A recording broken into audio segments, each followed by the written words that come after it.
2. Here comes Johnny a Million. Bank. Hey, there we are. Do. It's a singy morning. Hi, chat room. Hi, everybody. We're about to get started. You'll hear the radio stuff start in just a moment. It's very exciting. It's very exciting when we have a radio show for real. Did they hear me burp? Huh? Did they hear me burp? I don't think they did. I think I was talking over it. I apologize. It's not my fault though. It just wasn't a significant enough burp. I need someone to blame. This is not our finest hour. All right, I just increased my brightness. Oh, there you go. Yeah, that's better. Nice. Hi, everybody. Good morning. Come on. 10 seconds. We're getting ready to start. So exciting. Oh, yeah. Let me tell you. Ladies and gentlemen, can I please have your attention? And I need all of you to stop what you're doing and listen. Now, live from Chicago, the Hal Sparks radio program Mega Worldwide. I have come here to chew bubblegum and kick ass. Hal Sparks, actor, comedian, and multimedia personality. And I'm all out of bubblegum. Hal Sparks. All right, let's do this. Well, I don't have to tell you guys what a great Saturday it is. This is one of the best Saturdays in a long time. Not just because I'm back with Johnny Million. We were. I tried to broadcast from the Monsters of Rock cruise. It was just not happening. It was a nightmare. I felt international waters. I was. That's true. I was. I actually danced. I did the jumping splits during Panama. In international waters. I think that's the sign of a true international man of mystery. I'm proud of myself. Sure, but should be. But here we are live again, and what a great week for it. I mean, the news that's coming out. First of all, real international news. Yes, Joe Biden comes out yesterday and says he's convinced that Putin has made the decision to attack. Which, by the way, if Putin doesn't attack, will be listed by the right wing as in the same category of, I think there's no reason why the Afghan government should fall. Both of these statements, by the way, I would put in the category of wishful thinking and technically a verbal chess move, where in the case of the Afghan government, when we were in the middle of trying to gather ourselves up to evacuate, it wouldn't have made a whole lot of sense, even if he thought so, for Biden to come out and go, man, this is a crap show. These guys aren't going to last 10 minutes after we get out of here. If I was any part of this government, I'd make a bolt for the door. There's a reason why you would come out and go, no, they'll hold it together. On the news internationally, so that the rest of the world goes, especially the Taliban and others are like, no, these the Americans must have given them a secret weapon or something, right? Because they seem very confident all of a sudden, because that lack of confidence would have led to more death. So strategically, you come out and go, yeah, I'm not worried about them falling apart, even if you're like, we think they're going to fall apart 3 months after we leave, and it looks like weeks. We're still on the process of getting out. So I'm not going to come out here and tell you guys for real how bad the Afghan government and military is after we've poured bad money, good money after bad for 20 years in this situation while we're trying to exit. Same thing goes with Vladimir Putin's plan to invade Ukraine. He very well may be in one of his push and pull back phases like he did with Crimea, which is what he moved up and then he withdrew and then he moved up and did it again. And on the third try, he, like Jim Jones and all other Kool-Aid messiahs in the past, got him to do it when they least expected it. So they charged in and they took Crimea and Donbass. Now he's ratcheting up his language in a very strange way.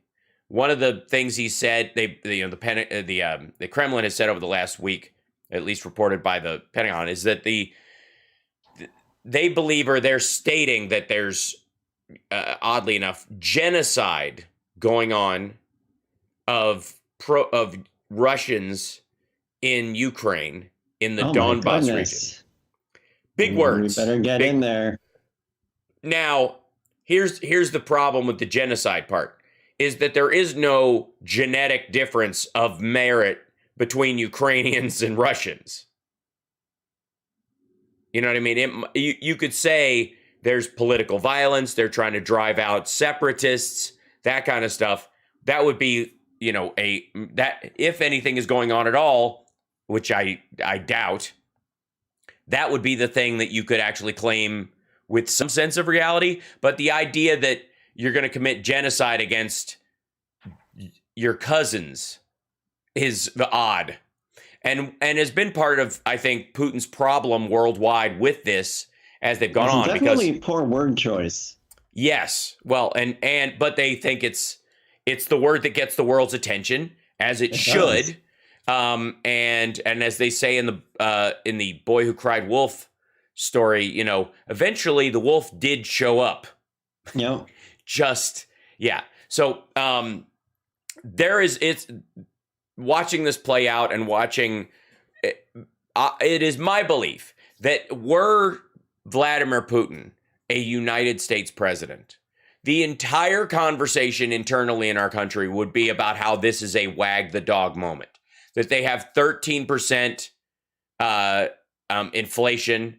They have no other industry. All their other industries are collapsing effectively, except oil and gas. And even that, the rest of the world is actively working to find our way to weaning off that need.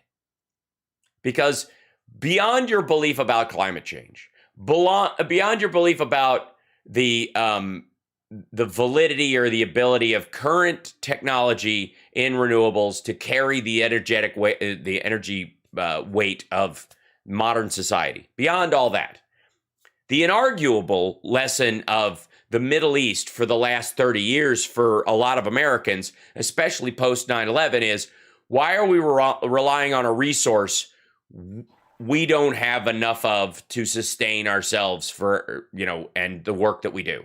Why are we always finding ourselves having to buy this particular resource from the people that were lucky enough to be born on top of it?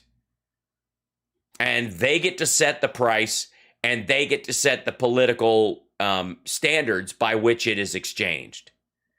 So we're in bed with dictators and violent, genocidal madmen at different parts of our society, and playing, the least worst bad guy in the region, the shell game of monstrous human beings in all these circumstances, simply because the crucial aspect of our modern industrial society is based on a goo that comes out of the ground that they happen to be born on more of.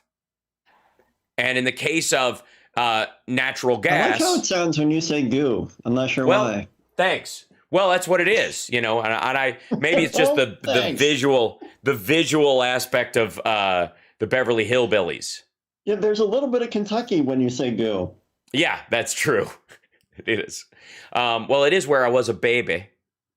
So, but the fact that we relied on the Middle East has been a lesson for a lot of us. I mean, the no blood for oil moniker and the post 9/11 world that we are now extracting ourselves from after 20 years in Afghanistan, because I don't know if anybody noticed, but Biden got us out when everybody else promised to. And we'll still be out when the midterm comes, and we'll still be out when the next presidential election comes around. And that is something that they're going to have to deal with. And yes. So when we look at this and us as a nation slowly but surely extracting ourselves from this, converting our city buses to natural gas, because that's something we have more of, for example, moving towards where industrial vehicles and factories can run on fossil fuels, but we can reach net zero by getting commuter cars almost entirely off that. Can you still buy a diesel truck or a gas truck at some point for the next 70 years? Or own a red Barchetta you keep in the at your country place that no one knows about? Sure. But the big shift away from fossil fuels for commuter uses, for regular consumer uses, is enough to get us off our reliance of Middle Eastern oil specifically, or even Venezuelan oil eventually, and the United States produces enough of it where we can purchase it on, first and foremost from these sources. Europe, unfortunately, has been behind the 8 ball in this situation in terms of natural gas. And Germany's need for the Nord Stream pipeline and all this has created a geopolitical Gordian knot that lifts Russia up artificially to a station in the world it lost in 1992, and that it only had in reality because it could hold a gun to the world's head. There has never been a time when the Soviet Union and Russia in the modern era has provided for its own people sufficiently enough to not have to hold the rest of the world hostage in either system they had, either in their socialist march towards communism that they never quite achieved, or their modern klepto gangster capitalist version of reality. Neither system, run by generally the same people, has been sufficient to care for the needs and the dreams of the Russian people. None of us are driving Russian cars. None of us are using Russian phones. And it's not because the Russians are not capable of technical advancement. Look at what they did with their space program. They just gave up on it. And the reality is, in my estimation, that we're getting a foreign view of one of the biggest wag the dogs in modern geopolitical history. I hope so. Because I don't doubt that he'd enter in, and I certainly know he needs some of that land for them to have any kind of future. But imagine being a country that big and that resource rich, and you need a strip of land the size of, Virginia for your country to survive. Obviously, you're doing something wrong. Speaking of doing something wrong, Donald Trump had a very bad week. And a lot of the talk you're hearing about Hillary spied on my campaign and all that is to cover just what a horrifying week. And what a beautiful mwah. Now, a lot of people wish he'd been locked up on January 7th, and why is Merrick Garland dragging his feet? When we come back, I'll tell you why you should be happy. This is taking the time it's taking. We'll be back right after this. It's the Hal Sparks radio program, Mega Worldwide on WCPT Radio, Chicago's Progressive Talk. We're on every Saturday, 9 to 11 Pacific time, 11 to 1 Central, noon to 2 New York time. And then if you're in a rowboat in the middle of the ocean, I can't tell you. I don't know which. You got to specify which ocean. You're breaking up. You're breaking up. You're breaking up. We'll be back right after this.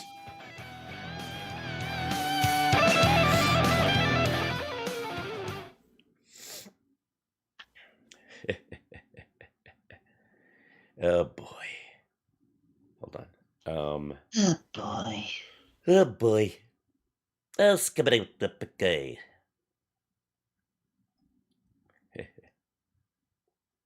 I'm looking for.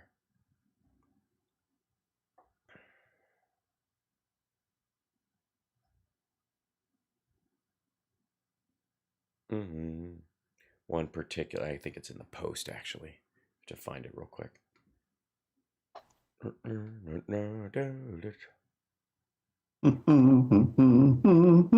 Yeah, they're.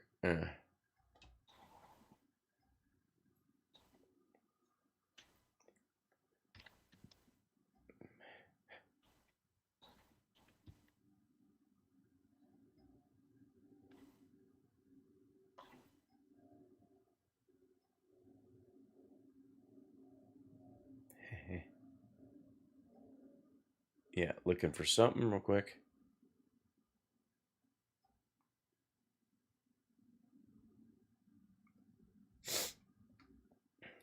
Ordinary and routine process. Yes, I did just do a Popeye. I did. Yeah, that's a strong Indiana Popeye. Attorney General. Attorney Gerbil? Yeah. Indiana Attorney General. 2 seconds, guys. General. Thank you. Gerbil. Dude, yesterday I did a Don Jr. video, and he couldn't get like two sentences out without egging a major word, and he was too high to go back and check or something. Oh boy. Yeah. It was pre-recorded? Yeah, he doesn't live stream. He tapes these videos and posts them. Wow, like that? Oh, yeah. Intentionally. Wow. Yeah. Terrible. Hold on, we're almost back. Yeah, the whole family is. Yeah.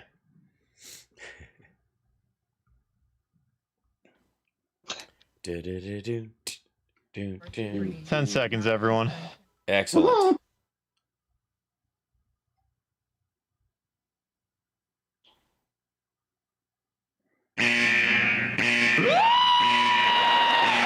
Attention. Stop what you're doing. Because we're coming back to the Hal Sparks radio program, Mega Worldwide. Oh my God! They went a little crazy with it, and I appreciate it. Now let's get back with Hal Sparks radio program, Mega Worldwide. Welcome back to the show. So, Donald Trump was screaming online. Oh boy, the joy of watching the flailing and the gnashing and the wailing and gnashing of teeth. Ordinary and routine process, says Trump as he defends the fact that he had 15 boxes of documents that should have gone to the National Archives in his own personal suite, where he lives alone, urinating in mason jars and growing out his nails. Oh no, that's Howard Hughes, but we're not far from that. They're going to be dragging him from the belfry by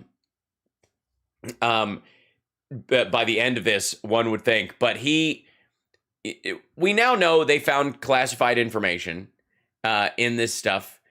Everything, all Trump accusations are a confession. Let's just say that fundamentally. 100% that is of the time. It's an essential aspect of what it is to be a Trump. It's a family trait passed down from generations. It's etched on the back of the silver spoon that they all get popped into their mouth at birth instead of baptism. It just says every accusation, is a confession. And in this particular case, everything they were saying about Hillary Clinton and her server and her emails and her stuff and all true about him. And I will even go to say, like, what the freak out this week about they spied on my campaign, they spied on my campaign, I was right, there's okay. What did ultimately, and Johnny, did you read the Sussman indictment that was put out by John Durham? I didn't read the indictment, but I do know that there are things involved in him having the White House confidential classified documents off-site in Mar-a-Lago, destroying them perhaps, maybe in. Well, that's the Sussman indictment. I tricked you. The Sussman indictment. Well, there are 17, so yes, that's true. It's hard to keep track. It is. Is about this lawyer that worked for a law firm that both a high-tech executive dude who was trying to get a contract with the government and the Clinton campaign used for different stuff. And this particular lawyer, as a lawyer must legally do, became aware of criminality. And while he was working for the Clinton campaign and for this tech executive, he got information from the tech executive that pointed to the fact that not only was Donald Trump did he have this server possibly in the basement of Trump Tower that was connecting with Alpha Bank, and remember that whole story. Not only was that happening, but that during the transition, there were all these Russian phones pinging all over the White House grounds. Curiously, whenever the Trump campaign fellas were walking in, whenever they would show up, magically these guys apparently, I'm guessing they're talking into an iPhone. Where's the other phone? In their pocket? Are they just smuggling these phones in and dropping them in places? But they started pinging like crazy, and he brought this information to the FBI because legally, as an officer of the court, he would be required to. Because A, that's not his client. It's an ongoing crime, and he's become aware of it. And whether or not his client that is paying him wants him to or not, he's going to have to. You know what I mean? Like if you go, I know this guy committed murder, but I don't want to run against a murderer. I want to run on economic policy. So don't go telling them the evidence we just found that this guy committed murder. Your lawyer is going to go, I kind of have to. I'm an officer of the court. I got to go tell him. And by the way, I'm going to bill you for the meeting where I told you I'm going to the FBI. You don't have a choice, but I'm going to the FBI. Okay. So the Sussman indictment is a bunch of hooey. It's poorly written garbage, and it's just to kind of buy him some time. But the essence of it points to the fact that somebody during the transition magically was showing up with Russian phones pinging all over the place in the White House itself, on White House grounds during the transition. And that these DNS lookups that were happening between Trump Tower and Russia were very spooky and spiked at very specific times. And he brought that information to it. Yeah. So the whole thing about Hillary's server and that, she had classified documents, or they were using private servers for classified conversations. They were doing work conversations in the State Department on personal servers, none of which panned out. None of it actually, there's stuff that ultimately Comey was like, well, there was some classified things on there. Were they classified secret? No. Were they classified top secret? No. Were they classified sensitive? No. They were, and the Trump administration came in and classified them as sensitive after the fact, so as to make it a crime. So, needless to say, the Comey's thing was like they were loosey-goosey in a couple of places and slap on the wrist and don't do that anymore. Again, even debatable that it was, points of concern. And none of the documents that have shown up have been the kind of stuff that you have to worry about. Nobody said, we can't tell you, see this big redacted document? This was in Hillary's server. Nobody has said that, mainly because her server wasn't hacked. Oddly enough, the RNC was, the DNC was, apparently Trump Tower was. Well, it wasn't hacked. They just checked the DNS lookups going in and out. They didn't even bother to hack it. That's another conversation for another time. Anyways, the flip out from Trump, as they found the fact that he had classified documents, and his response to it, the National Archives did not find anything. Oh. Trump alleged through his Save America PAC. They were given upon request, a request, by the way, that was ongoing for 8 months. If you give somebody something on request, they don't have to come get it. Right? They don't have to come and find it, in your place. You go, I gave it to them upon request. They said, hey, you going to finish that? And I passed the plate right over. I gave it to them on request. You can have my biscuits. Knock yourself out. They were not given on request. There was an 8-month period where he had this stuff. And according to Maggie Haberman, take that as you will, he was waving around the stuff that he had in these boxes. Look at all this stuff I got at Mar-a-Lago to guests, none of which I'm sure had a camera, none of which I'm sure could get the contents of those documents. And that was an ongoing fear. We'll also get into that when we come back from the break. They were given upon request presidential records in an ordinary and routine process to ensure the preservation of my legacy. Yeah, he's gonna put classified documents in his in the Trump casino library. He goes, if this was anyone but Trump, there would be no story here. Instead, Democrats are in search of their next scam. 8 months it took him to give this stuff back. And they most certainly did find classified elements in it. We'll be back. We'll talk about some of that on the other side. It's the House Sparks radio program, Mega Worldwide on WCPT Radio, Chicago's Progressive Talk, infotainmentwars.com. Subscribe on our YouTube channel, or if you're a youngin', go to twitch.tv/Hal Sparks and subscribe today. If you use Amazon Prime, it doesn't cost you a dime. Isn't that lovely? We'll be back.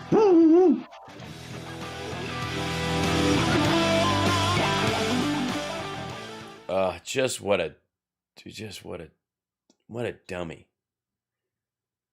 They were given upon request. Then they gave it to them. We gave them whatever.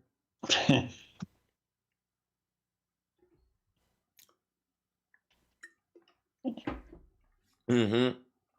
Just dumb. Hold on one second. I'll go back to this guy. Yeah, there we go. And take this guy right here. And nope, and this guy. Slide you down and bring you. There you go. Ta-da. And I'm off kilter today too. I don't know why I need to be. No, I'm real tall. Yes, you are. Just shrank. I'm moving Time closer. for me to here. smash that like. Smash that like, people. Yeah, right. Smash the like. Give a Push thumbs it. up. Subscribe. Subscribe. Just oh god, so good. Hold on one second. I'm gonna send you Oh, a message.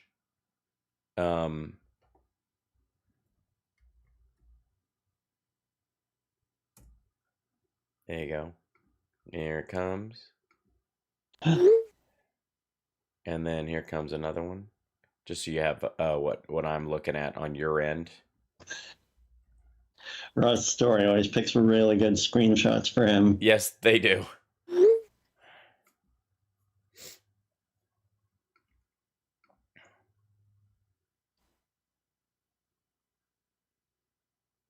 Oh, should I go to this Newsmax poll and let them know if I support Trump in 2024? Absolutely.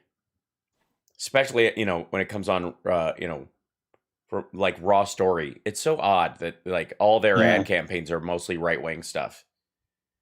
It makes me dubious about some of the more polarizing news sources.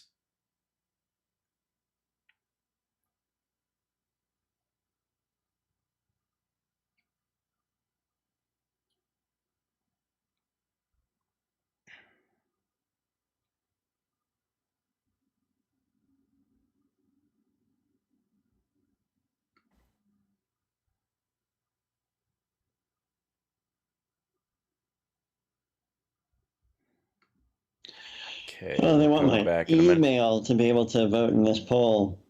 I don't know. Yeah, I don't know. Sorry, Newsmax.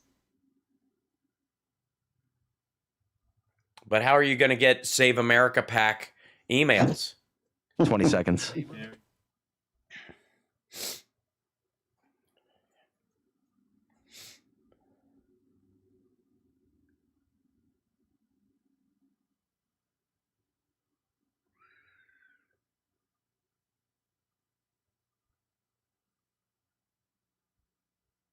I know I'm only on one day a week. I get it.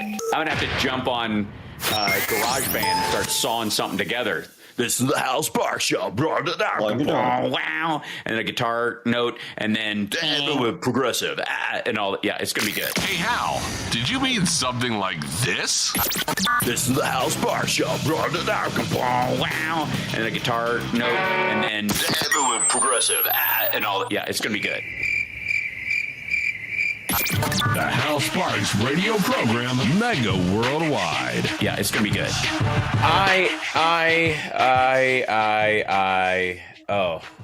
I have said many times about January 6th how lucky we are as a country that the people who tried to pull it off are the stupidest people ever to attempt a coup in the history of planet Earth. Thank God it was derptastic and they never ever had a chance at pulling it off just because of the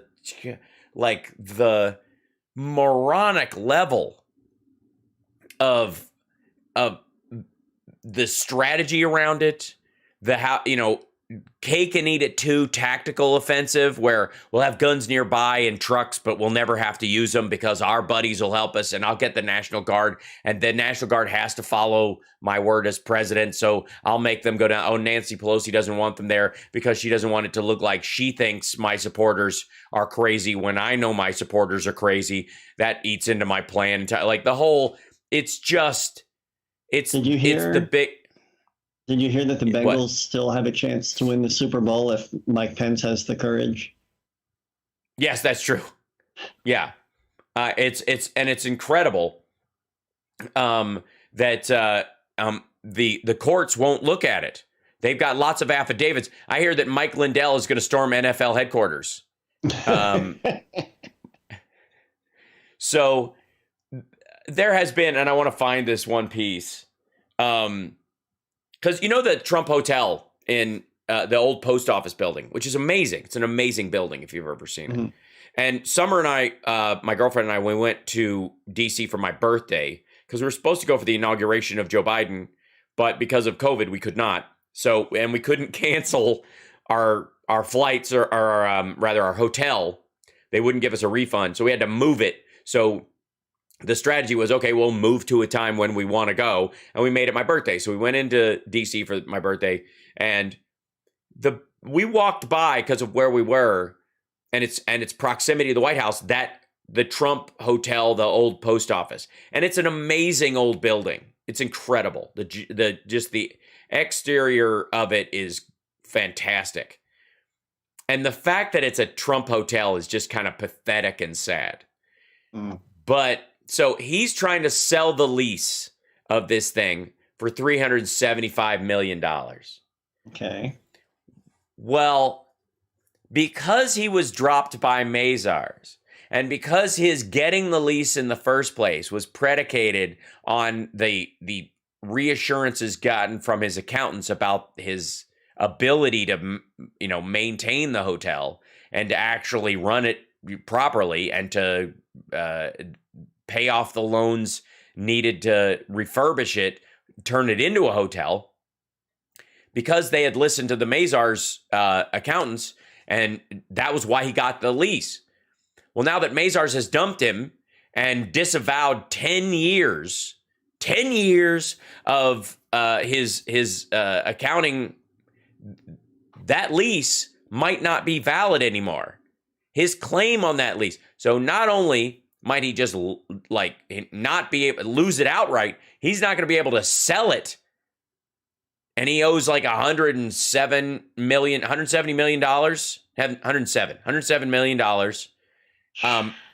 in construction costs to somebody else that's going to get stiffed by this dude, because that's where the money was supposed to come from. The value of that lease. And by the way, this is yet another series of pump and dumps where Trump slaps his name on stuff, insists it's more valuable because it's got his name on it, and then sells it at its real, 40% over its real value, and screws the next big idiot that comes in there that thinks, oh, it must be worth this. You move into a hotel, it's worth $150 million. You get a loan for all other people's money, none of your own, running completely on this BS that you own other properties. If it fell through, you could afford it, which turns out to be nonsense. And the idea is you slap the Trump name on the front of it, all of a sudden, magically, you value it at $250, and then sell it to someone who is presumably going to take the Trump name off of it for themselves, which would devalue it back to its point. And you basically just skimmed $100 million off the process with other people's money, and made the property isn't any better. It's not. It didn't achieve any, standard of quality. As a matter of fact, it dropped in a lot of senses because it becomes gaudy crap. So Trump this week comes out, and I want to find the actual the financial documents. So they leave, and then he's quiet for a day. Oddly enough, who needs you? Take it on the heel and toe, you clowns. Is usually what he would throw the way if somebody dumps him or distances himself. If any company or candidate stiff arms Trump, all of a sudden he's like, forget that guy. Mm-hmm. But now, he gets drops him.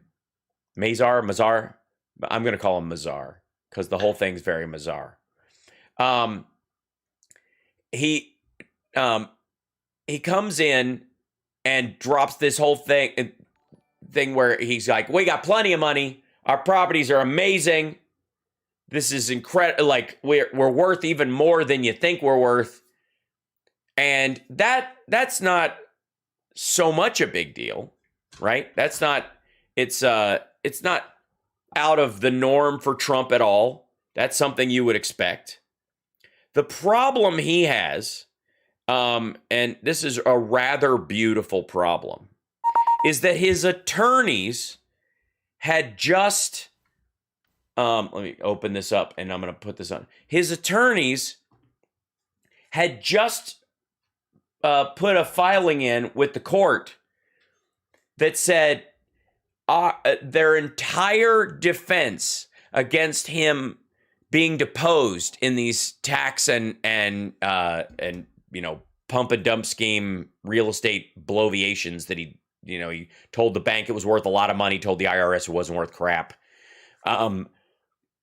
is that their entire predicate in their defense, this is his attorneys. I've got this up on the air at twitch.tv/HalSparks. If you want to go look, this was filed in court as true as far as they know.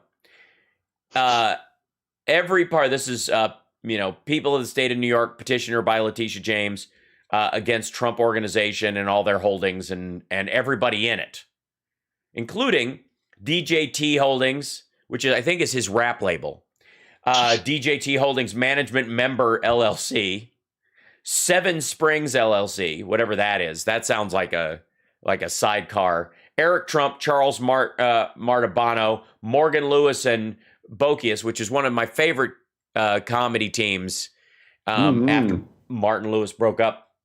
Sherry Dillon, Donald J. Trump, Ivanka Trump, and Donald Trump Jr., who are conspicuously in the tail end. Like Eric is mostly this, like you can see who they push forward. It's like who can they afford to lose? Eric is right up near the front.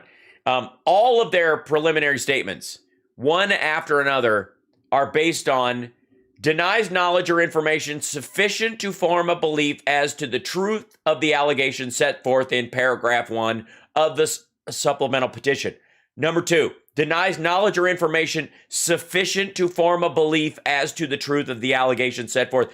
The entire argument that Trump is putting forward as to why he cannot be deposed and why he is completely innocent and why Alan Weisselberg needs to go to jail and why probably a bunch of attorneys at Mazars need to go to jail is because I just told them to follow the law and make me some money. I don't know what they do. I make buildings and slap my name on it.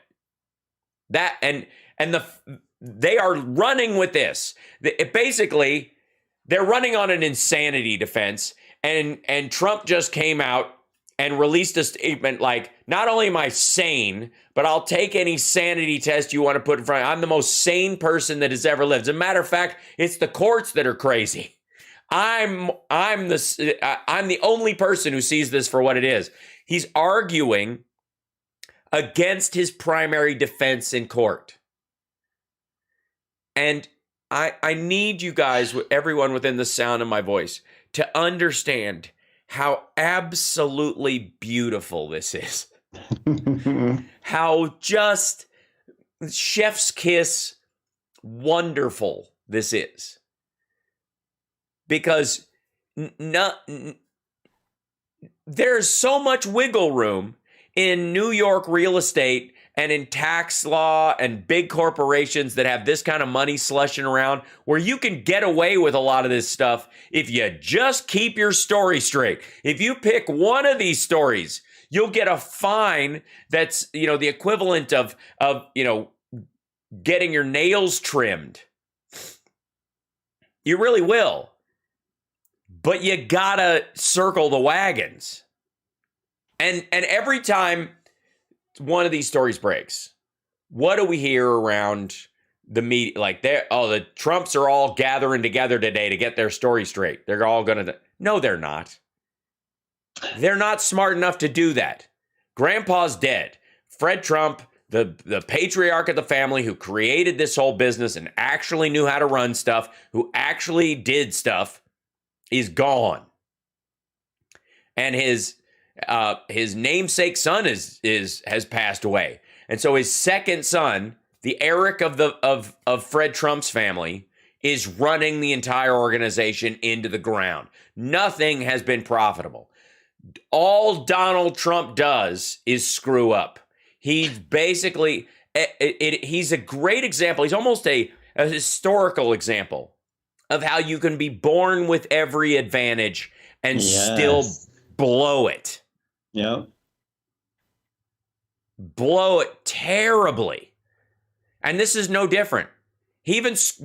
Dude even screwed up being president. Becoming president arguably will turn out to be the worst thing that ever happened to Donald Trump. Imagine that in your life. Imagine you becoming president of the United States of America, the leader of the free world, ultimately ruining your life. I'm not just talking about the stress of, oh my God, a war happened while I was president or whatever, not even reality. I'm not even talking about reality. I'm not even talking about, what is Chamberlain going over to talk to Hitler for? This can't be, oh my God, we're going to end up in this. Then we're not talking about, I became president in the middle of Vietnam. What do we do? I became president, during, and then I was just ignoring PDBs and suddenly 9/11 happened. I'm not talking even about that. I'm talking about your whole narrative about your life being laid bare as fake. Largely, just because you needed to be in the spotlight that much. There's a reason why Trump looked like pasty and gaunt on election night in 2016. He never expected to win.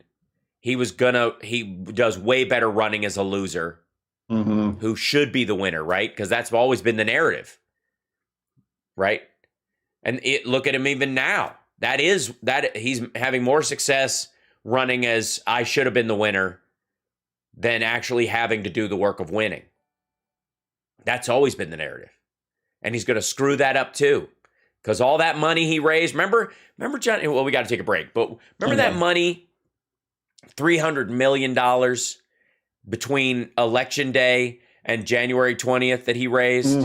Remember all that money? $300 million in 4 months. Can you imagine? It's a heck of a party. It's gone. It's all of it. It's all gone. And we're supposed to believe this dude's still a billionaire. Get out of here. All right, we'll be back right after this. It's the Hal Sparks radio program, Mega Worldwide. This is just...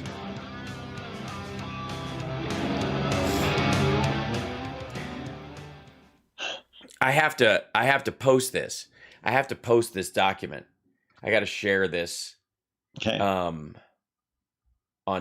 Twitter or something, because for God darn. Who is it, Mr. Singlenden? Singularly. Please choose either one. Okay, sorry, I can't open it. I'll just grab a page of this. Let's see. I have to take a picture. Did it take a picture? It should take a picture. One. There we go. Then I have to open it up, and then you're frozen. That was fun. And then I have to crop it, and then I could post the cropped version on. Back in 20. Thank you.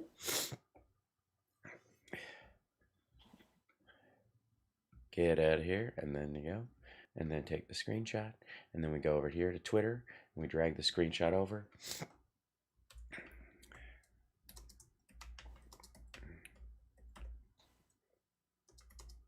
This is Damian Perdue of Think Theory Radio, Saturdays at 6 p.m. You're listening to Hal Sparks' radio program, Mega Worldwide. I thought there was going to be like a new one every break. I was so excited. You want more, Hal?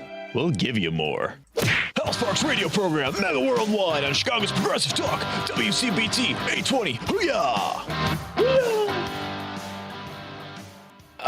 That whole document that Trump has put forward, like from his attorneys, and this is a distinct difference. Your attorneys in these situations, especially if they're used to dealing with crooked idiots like you, are going to know how to reword what you'd like to say to the court. Mr. Bundy, Mr. Kaczynski, Mr. Koresh, Mr. whatever.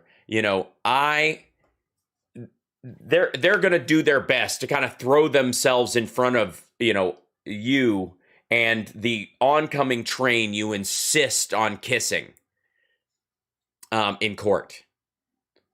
And you have to understand something about Donald Trump's mentality that Michael Cohen never really said it in these terms, but he alluded to behavior that makes me think this is basically how it works, is that Trump doesn't think it's a win if you win in court based on the merits.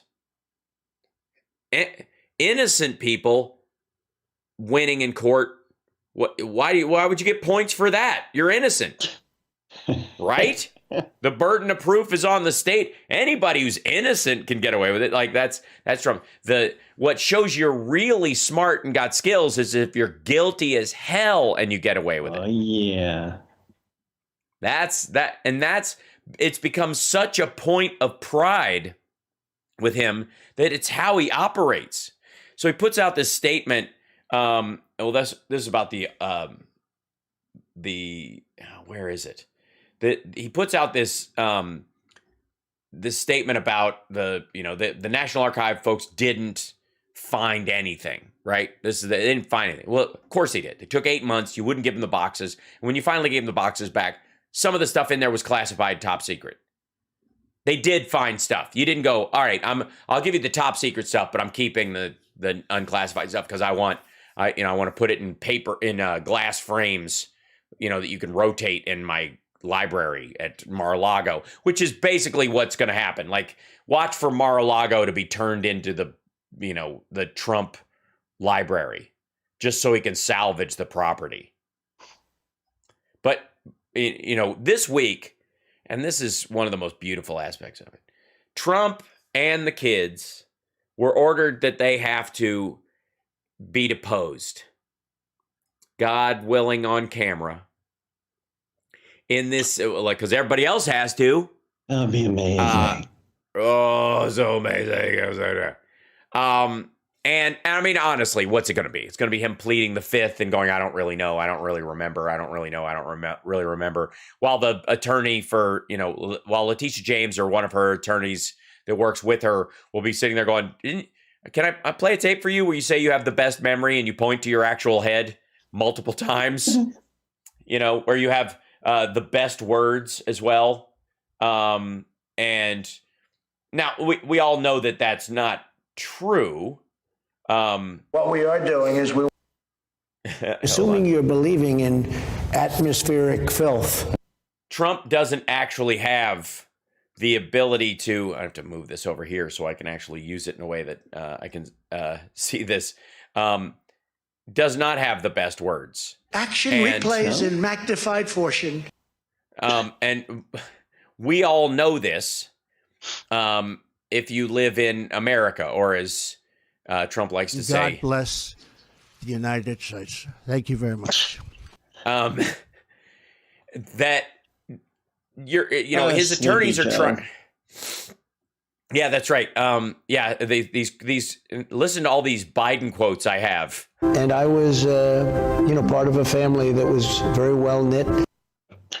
Action replays in magnified fortune. I don't know how Biden got elected talking like that. Look. And his lovely wife, Carrot. Yes, all right. We'll throw that in for anybody who's new, in case they haven't heard. Michigan gave us Motown. Gave us Motown. Gave us the Mustang. We're honored to have with us today our amazing Vice President, Mike Pence, and his wonderful wife, Carrot. Hey, and sometimes it was just straight up Freudians. We're going to be appointing very pro-crime judges. Apparently not, because the judge ruled that that Donald Trump and Ivanka and Eric and Don Jr. and Shemp and Curly Joe Trump all have to be deposed. This is from the Washington Post. Former President Donald Trump and two of his adult children must give depositions in a long-running civil investigation into the family's business practices, a ruling that means the trio could face hours of uncomfortable questioning by investigators in the near future. Attorneys for Trump, Donald Trump Jr., and Ivanka tried to get subpoenas for their testimony and related documents thrown out in court filings and had a hearing on Thursday, by the way, where I just showed you that their whole argument was they don't know crap. None of them know. I mean, honestly, pages and pages and pages of denies knowledge or information sufficient to form a belief as to the truth of the allegations. That's how almost all of these start. Some of them admits only that the statements were provided to various counterparties and otherwise denies allegations contained in paragraph 28 of the supplemental petition to the extent that they seek a legal conclusion and respectfully refers to the court to the specific documents between the parties for true, accurate, and contextual understanding thereof. But what he's saying in those moments is, I don't know, Alan Weisselberg filled that stuff out. I don't know. I don't do that stuff. I'm a brick and mortar kind of a guy. Which is nonsense. Only admits that Mazars compiled the statements for a time and that Whitley Penn LLP compiled at least one statement and otherwise denies knowledge or information sufficient to form a belief to the truth of the allegations. All of this is why his accountants dropped him, because he was going to throw them under the bus in this filing.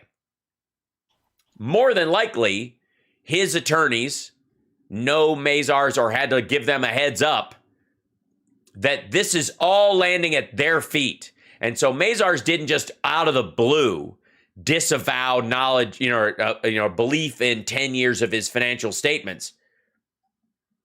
They did it because they are being put on the hook for this. And they're not going to go down for Donald Trump's lies. That's what this is about. They didn't. Right. Mazars dropping him was not just a bizarre. This wasn't, Putin parking troops at the border of Ukraine all of a sudden. This didn't happen out of the blue. It was in direct response to something that the Trumps were going to try to get out of the problem they got themselves into.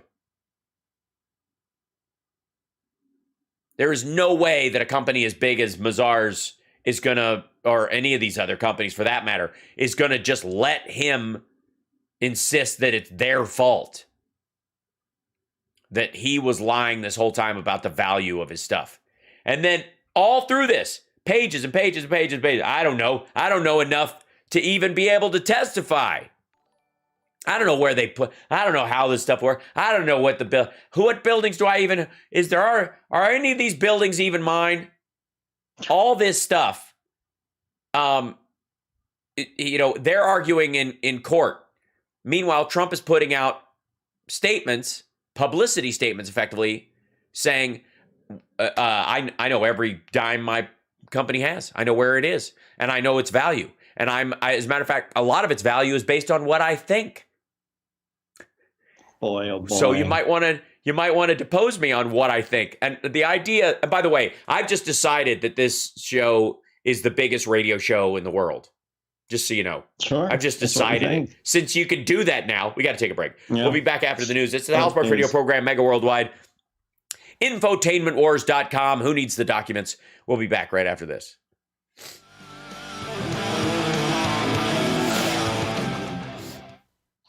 I have to find that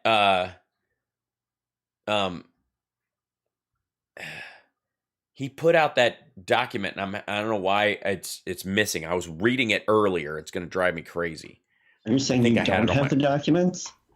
I do have the documents, but in digital form on one of my. But it's one of those like I don't have the documents. Yeah, here it is. All right, so now I can send this forward to it. Oh my God, this is so stupid. Just what a like every time this dude, he just steps on a rake everywhere. That's all he does. I'll show everybody what I'm talking about. Please. Statement by President Donald J. Trump, 45th President of the United States, office of Donald J. Trump with the logo still on it, like he's still president. We have a great company with fantastic assets that are unique, extremely valuable, and in many cases, far more valuable than what we listed in our financial statements. That's what it says. Yes. Oh, Rallis Mom, thank you so much. Thank you for the super chat. Ninka, thank you for the subs, gifting the subs. Lovely. Oh my God, the dumminess of this whole thing. Good Lord. I'm sending it to you as well. Oh, good. This is amazing. Like, God.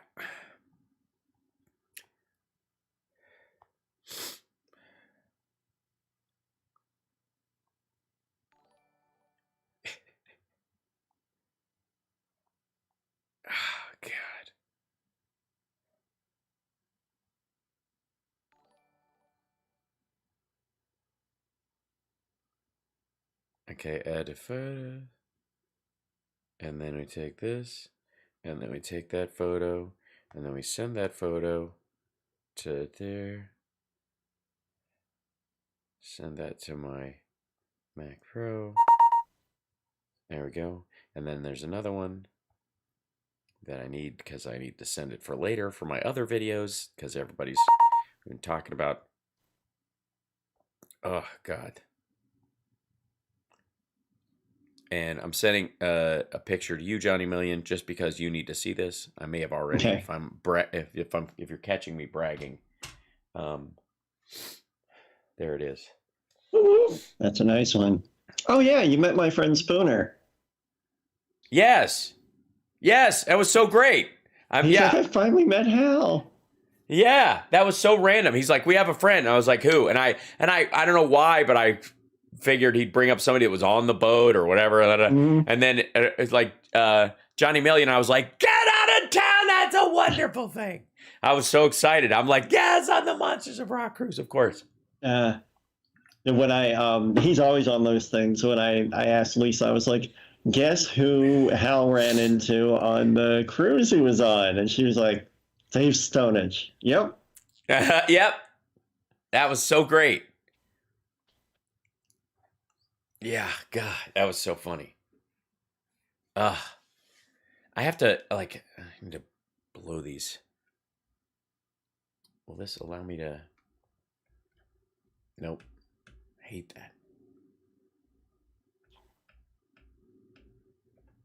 Yeah. It's just so dumb. I'm just amazed. At how, again, I remember when I was a little kid, and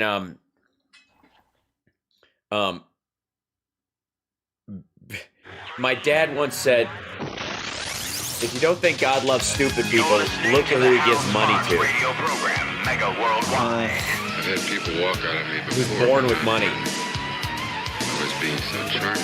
Video streaming at housesparks.com. I don't care for you or for the putrid sludge you're troweling out. Us faithful pimp stick. True progressive talk. Might be a good time for you guys to give up. Okay. So the statement of knowledge that Trump had this stuff because all right, the documents he had at Mar-a-Lago, which contain classified documents, if he said, I had no idea there was top secret stuff in there, we just took these boxes because they had some of my personal correspondence, that wasn't supposed to be in there. They found that in there, but I'm glad they got it back. It was never our intention. He'd have been fine. But the fact that he said they didn't find anything in there meant that he was aware of what was in the boxes for the whole 8 months that they were arguing about it. And therefore, he's incriminated himself again. Well, okay. So I just sent this to Johnny Mann because this is a beautiful thing. So after Mazars dumps him because he tries to throw them to the wolves, and them and Eric, if you look at the friggin' filing, again, it's so beautiful that literally, like the Donald Trump, Ivanka, and Don Jr. are the last 3 on the list. Eric's somewhere in the middle. Like, just you can have Eric. It's like he's a poker chip. It's so lame. But in this, Trump releases this statement from his phony presidential stationery. We have a great company with fantastic assets that are unique, extremely valuable, and in many cases, far more valuable than what was listed in our financial statements, which means he was lying all along for what? To do what? Manipulate voters that his properties weren't worth more? Nonsense. Just nonsense. But just admitting he's a liar on a massive scale in the first sentence. Okay. Yep. Anyone with even a minor degree of financial acumen would recognize that these statements of financial condition prepared for the Trump Organization are not audited, which is also prominently highlighted in the disclaimer declaration on page 1 of the 2 documents themselves. Like this is his attorneys inserting stuff in because they had a whole day. He put out his statement. See if you can guess which sentences are Trump's and which are added after the effect by his attorneys. Oh my God, it's so beautiful. My company has among the best real estate and other assets anywhere in the world, has significant amounts of cash, and has relatively very little debt, which is totally current. I'm going to go with that's a Trump sentence. Yeah. That'll be it. The Mazars June 30, 2014 statement of financial condition reported before I ran for president in 2015 contains, subject to review the entire statement, the following. And this is his attorneys putting this in. Cash and marketable securities, $302 million on hand. Escrow reserve deposits prepaid to $40 million. Total assets, $6.3 billion. This is what Mazars said. Net worth, 5.7, if you take the debt out, right? Is that the idea? Total liabilities and net worth combined 6.37. There you go. Which I don't understand that. Total assets are 6.7 and total liabilities and net worth together are 6.3 and 700. After the net worth, all right, whatever. His assets are liabilities, I guess. Maybe that makes sense because all of his stuff is underwater. Sure. Which is, by the way, not a lot of property. It's $1 billion out of the $6 billion is real assets that are all underwater. And the cash on hand is $302 million. And the net worth 5.7 is based. All right, I don't know. This is weird. This is a lot of financial juggling going on. It's hilarious. This does not include the estimated brand value from an earlier date. Remember when I said I'm the most popular, famous, smartest, best businessman in the world? That's like $1 per letter. Every time I say it, and everybody who prints it, it's another $1. That's what he thinks. I'm not kidding. That's the assessment. That if he says I'm rich and they put it on television, every single letter of that statement earns him money in his head, which he puts on financial documents and allows him to buy property. What the ever-loving hell? Stated by Predictive. In addition, the value of business development, licensing, television revenues, and related income benefiting from the Trump brand were evaluated based on the information provided, It was concluded that the value of the Trump brand was in the $2.8 to $3 billion range. So that's in that whole net worth zone. 2.3 to 3 billion is just on TV revenues. And by the way, look, there is no way that the financial value of The Apprentice and all the related content from that is anywhere in the $1 billion range. Sorry, not happening. There is no way NBC is spending $1 billion in asset allocation for a series that makes them tens of millions of dollars in advertising like every other show in that time slot. What in the world? Jesus. And then 2.8, based on current enthusiasms,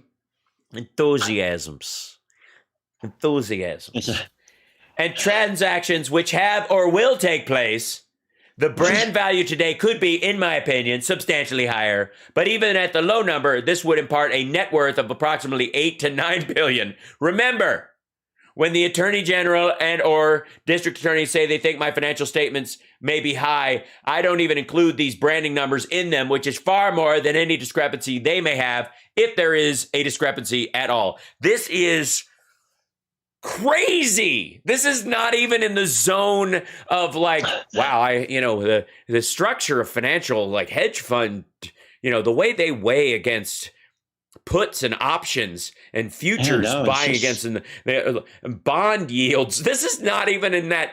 Like, he is pretending that like the conversations around like bond yields and fiscal policy and that there's a complexity level to this. Basically, he's saying that the 2.8 to 3 billion that's in that statement is all concocted in his head based on what he's told them it's worth, because he needs it to be worth that so that he can borrow money to be worth the rest of it, which is about $300 million. And that he actually thinks that 2.83 billion is because of enthusiasm, because of what? The number of picture books he's selling, which are lower than the number of books that Obama has sold. And Bernie Sanders has sold more books than Donald Trump. Stop it. Stop it. This is so fun.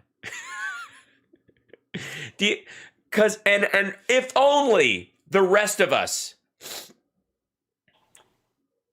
could just inflate our worth because we think so. I feel like $1 million. Oh my, I do. Loan me money to get a house based on what? I think I'm worth 10 houses. I don't know. Based on what? I'm taking gainer. Tell you what. Say to me, you're worth 10 houses. You're worth 10 houses. See that? I mean, now you believe it. that is the anchor of this financial. Holy smokes! I believe it. The accounting firm Mazars has been threatened. You hit it. Oh, by the way, he opens the second page with, the accounting firm Mazars has been threatened, harassed, and insulted like virtually no other firm has ever been. Yeah, he doesn't put from him, from his people, he's the one threatening them. He's the one, his attorneys are throwing them to the wolves. Back us up or we're going to blame you. Well, we can't back you up. We're going on your numbers. Well, you've got to lie for us or we're going to make it your fault. Well, we're not going to lie for you. Well, we're going to make it your fault. Well, then we don't represent you, and everything you told us, we now view as crap. That's the week in a nutshell. Oh. They were essentially forced to resign from a great long-term account by the prosecutorial misconduct of a highly political but failed gubernatorial candidate, Letitia James, and the Hillary Clinton-run District Attorney's Office of Manhattan, where crime has reached levels not even thought possible, including the vicious killing of a 35-year-old woman in her Chinatown home. Like, they're just pulling a murder in New York City. Just throw that in. Just throw that in. Like, they should be looking for the killer. By the way, that guy was caught in the room. There is no resource being taken away. The dude followed, that story that he's talking about is a woman who was followed home and murdered in her apartment by a guy who held up, there was in her apartment and then ultimately surrendered to the police. What is Letitia James or anyone in the district attorney supposed to be doing about this particular case? We've watched Law and Order. This isn't a thinker. No one is creating a giant blackboard with like lines drawn and pictures. Who's our prime suspect? Could it be the guy with the knife and the bloody covered sweatshirt that the cops actually found in the apartment of the murder victim and walked out in front of everyone who was photographed and is now currently in jail? Well, that or sounds could like it be levels of Eric? crime that have been previously unimaginable. Right. And you couldn't even thought, not in New York anyways. Oh. P.S. Whatever you do, don't go look at New York headlines about crime for the last 50 years. Oh, God. It's so good. It's just so good. We'll be back right after this. It's the Hal Sparks radio program, Mega Worldwide, on WCPT Radio, Chicago's Progressive Talk. There is other news going on, but this is so fun. That's not as funny. Also, some of it has to do with China. China. Oh, no. Coming up after the break. China. We'll be back.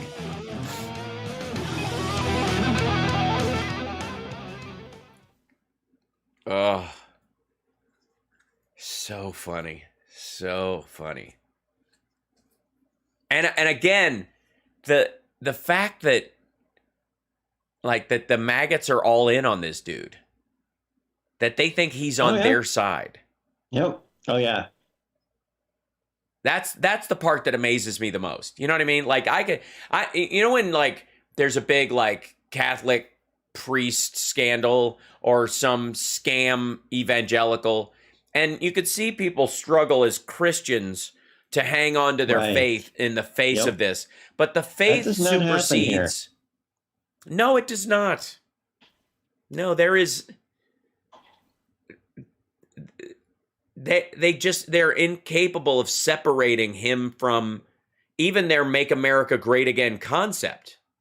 You know what I mean? Because you could make a case that they believe in America first and strong borders and, make America great again. And we think that we believe we had a strong position in the world and that, peace through strength and stuff like that, which they allegedly believed in until this dude came along. And now all they believe in is him, because all the things that actually are representative of those things, like the bipartisan infrastructure bill that just passed, like the fact that the rescue package added 6 million jobs, that even though we have year over year inflation in this country that is very high compared to the rest of the world, it's incredibly low. Coming back in 20. And we have the only stable economy on the planet right now. And these guys think they're going to be running on masks in November. Oh, they think that's going to be a campaign issue? This is Chicago's Progressive Talk. We interrupt regular programming to bring you this breaking news. Breaking news. Hal Sparks is back. What? I think it's important. Yeah. This is Devin Tingle. Make sure you join me, the Palacious One, Paul Shivari, the Marvelous One, Dan Marver, and Sports from the Couch's Mike Mercado every Sunday night, 9 p.m. for the Sports Cubicle. But right now, we're clocked in for the Hal Sparks radio program, Mega Worldwide. It's lovely. It's true. It's his tone, just when he's talking about his own show, is wildly less sarcastic. I'm just saying. You hear the freedom in his voice when he's like talking about his own show, and it's just like lighthearted, like, "Hey, we're doing sports stuff. Come on over." And they're like, "Oh, the house spikes." He must not be there. I think it's Paul now. Otherwise, he would have jumped on the mic already. So Trump's, you have to understand that Trump is running on the idea that not only is he a great businessman, the greatest businessman, it's what he ran on before, and nobody called him on it because, honest to God, there was a belief system that Hillary Clinton was going to win across the board, by a lot of people, because they thought this guy was a joke, and we're watching the decay of the Republican Party in real time. He was yet another example of it. Another mile marker in the demise of the Republican Party was the fact that they were going to run Donald Trump as their candidate, right? And so a lot of people didn't take the threat of what he was going to do seriously, even his interactions with Russia. A lot of it, the Hillary Clinton campaign famously passed off the Steele dossier and didn't go all in on it because they were like, we're going to win. We're not that worried about it. We don't need to do all this.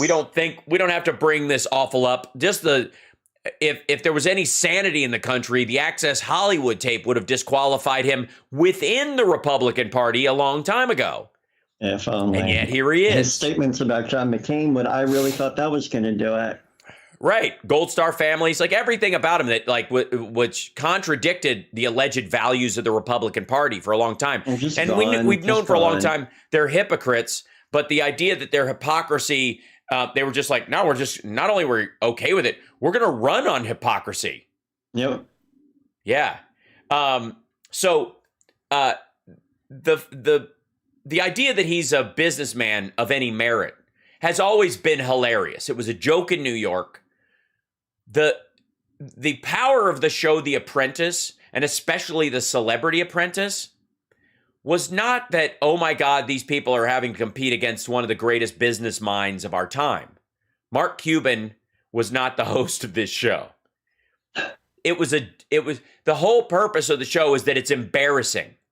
Right. That all these celebrities were coming in to grovel in front of this weird dude who craps his pants when he has to say arbitrage with his stupid haircut and his stupid gold leaf baloney 1980s Wolf of Wall Street, dinner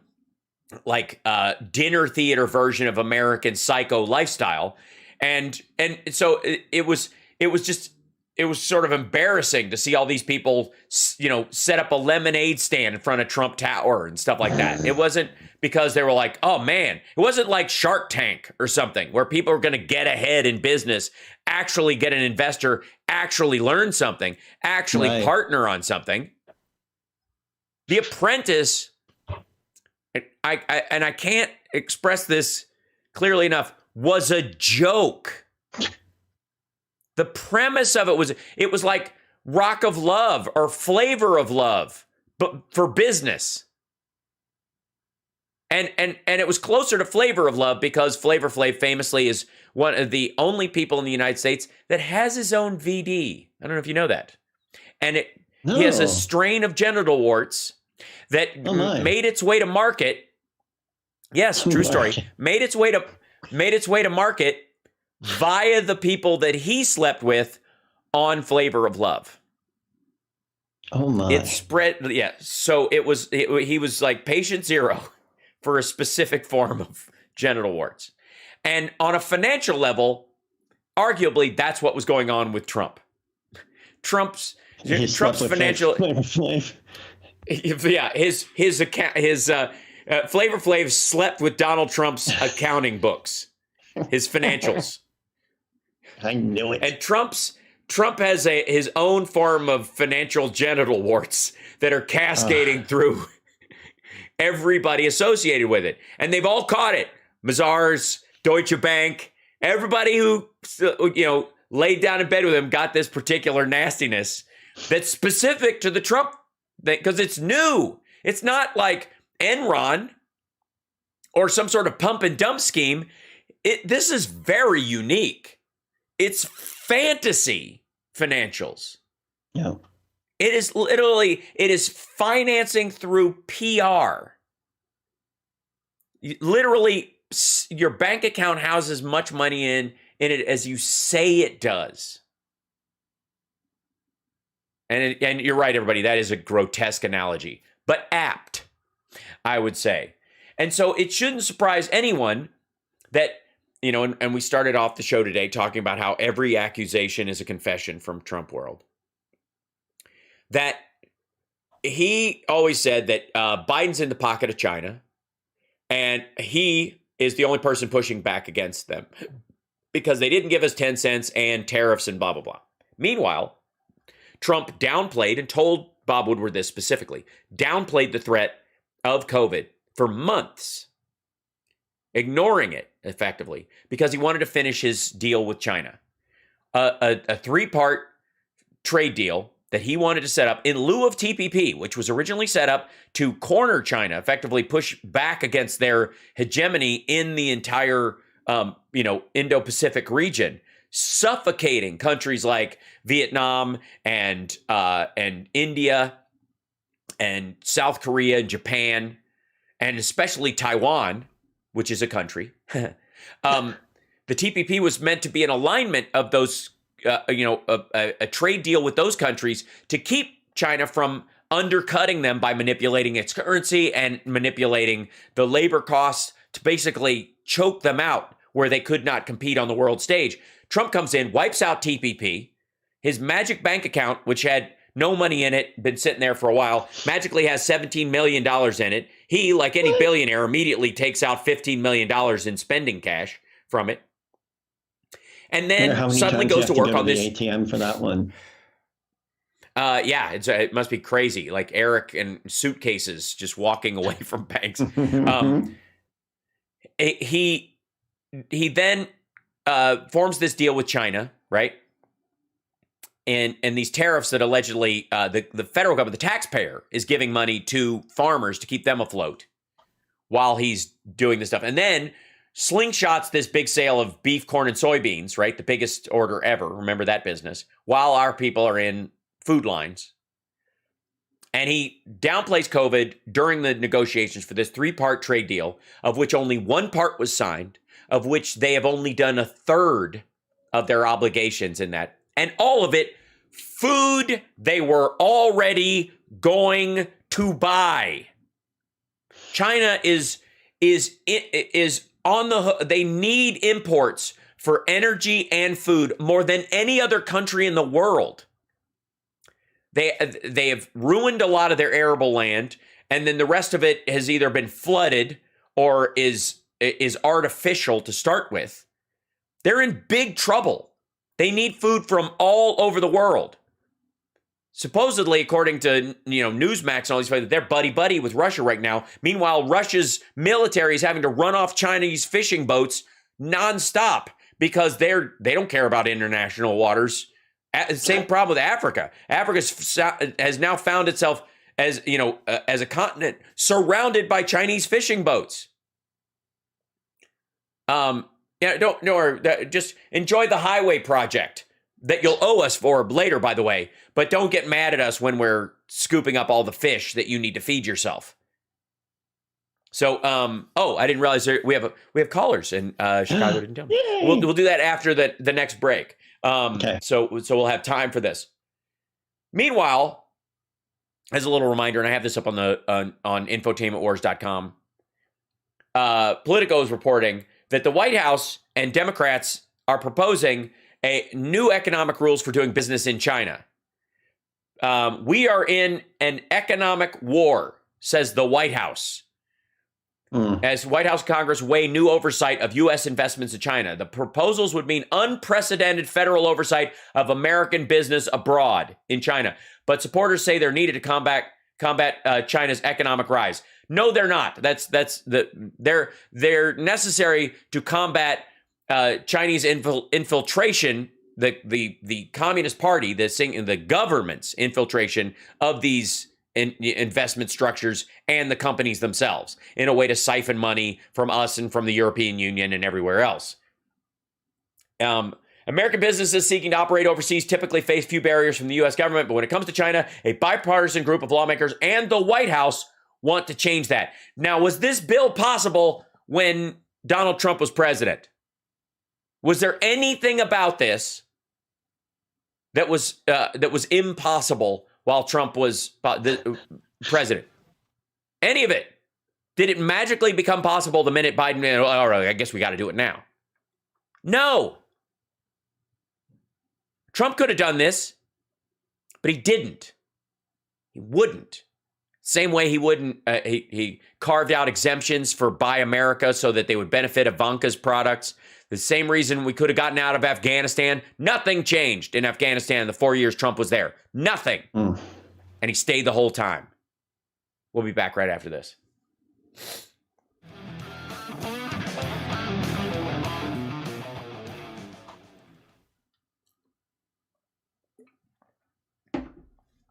Yeah, I'm beginning to think he may not be a good guy.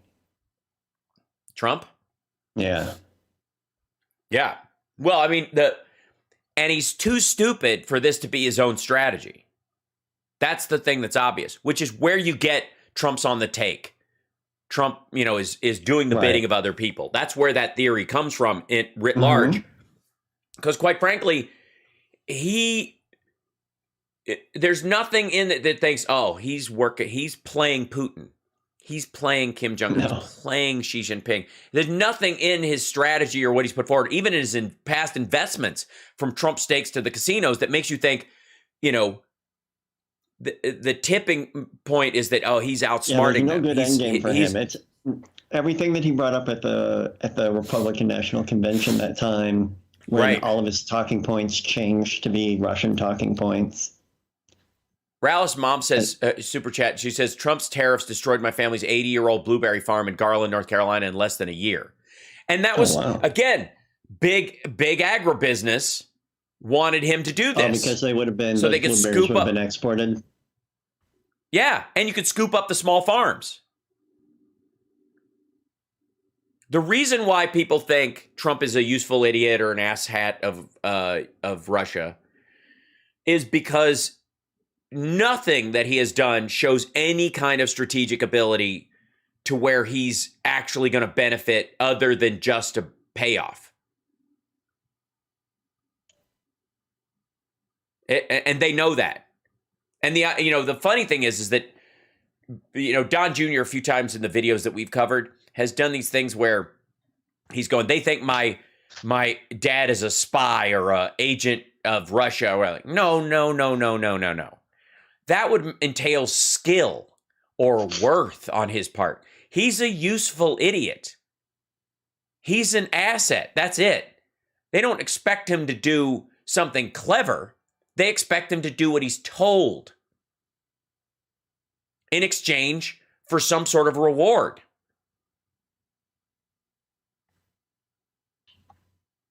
There is no part of this where they're like, we need him on our team because he's the Elon Musk of, of geopolitical strategy.